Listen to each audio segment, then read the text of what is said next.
here on my barrow, which is a Bronze Age barrow, about 3000 year BC, so we're looking at about 5000 years old. This is ancient. I know the spirit of this barrow. Her name is Kirken, and that translates to wild seed woman. And this is the place where I do my Utiseta, sitting out in the Norse tradition.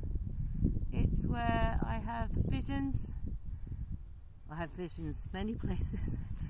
All over the world I have visions. But I have conquered fear here.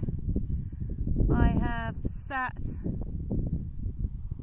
with my fear of the wild man and conquered that to an extent that any woman can in today's world, because there is always that threat from the masculine.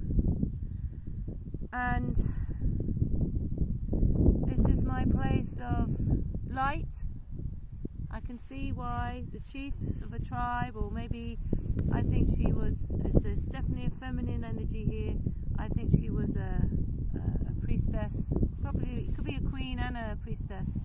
That was common to have a dual function.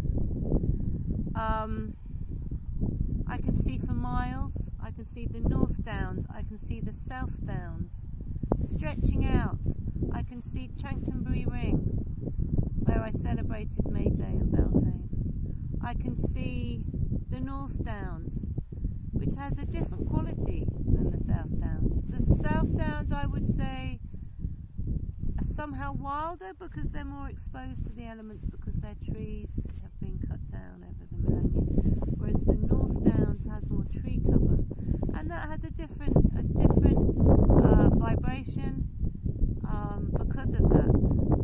But the two, we are here in this, I can see over the whole valley, and I can fly when I'm up here. I'm like the buzzard. Yesterday or the day before I saw red kites. They are all cousins of the eagle, and it was here just a week ago that, not even a week ago, at a time, I don't know where time is these days, it was on Friday that I came here to drum the name of my buffalo drum, to call in, what is its name, what is its name? And I was given the name Watikachla. Watikachla. Watikachla.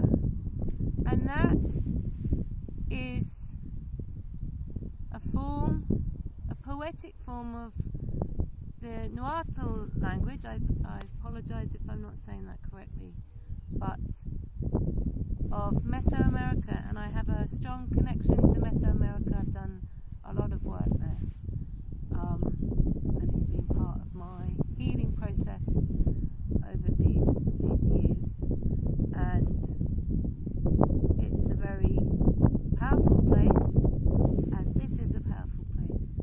But there are these points around the world, and I sometimes wonder, are they the places where I have had past lives, the places where I go and I feel so connected to the land, and I make friends easily in these places that I call heart homes. I call heart homes. And that is what the Andes is to me. I could immediately, being called there, that is what the Andes is to me. It's a heart home. And when you're on retreat, it's very intense. It's a very intense, altered state, purposely, because you're there to do the inner work for transformation. And I went there with an intention. I was called there. I didn't go there. I was called there, and I listened to that call. I had the vision. I had the vision of the black jaguar, and it told me, you have to go. And so I found a way, and I found myself there. And I am still because I had clear visions when I was there that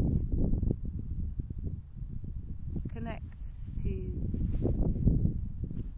old and ancient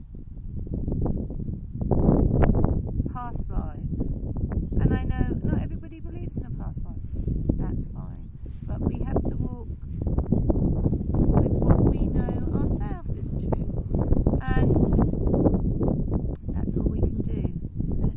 And be kind to people and be sensitive to people and be thoughtful of how things might land. And we're just human and we don't always think, do we? We don't always think. And maybe some of us are more intuitive than others. I don't know. Well, I do know. But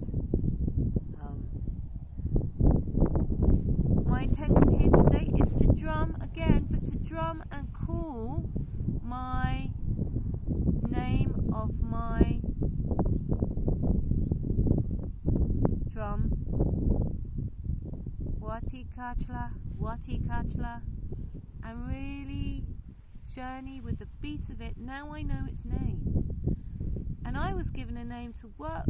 When I work with this drum, and I have yet to learn off by heart the translation of that, but in English it is Great Cloud Warrior Woman. Great Cloud Warrior Woman. And again, I'm still sitting with what does that mean? Well, it means connection with spirit. It means to be with the thunder beings, the thunder people, the place where the hummingbirds are born.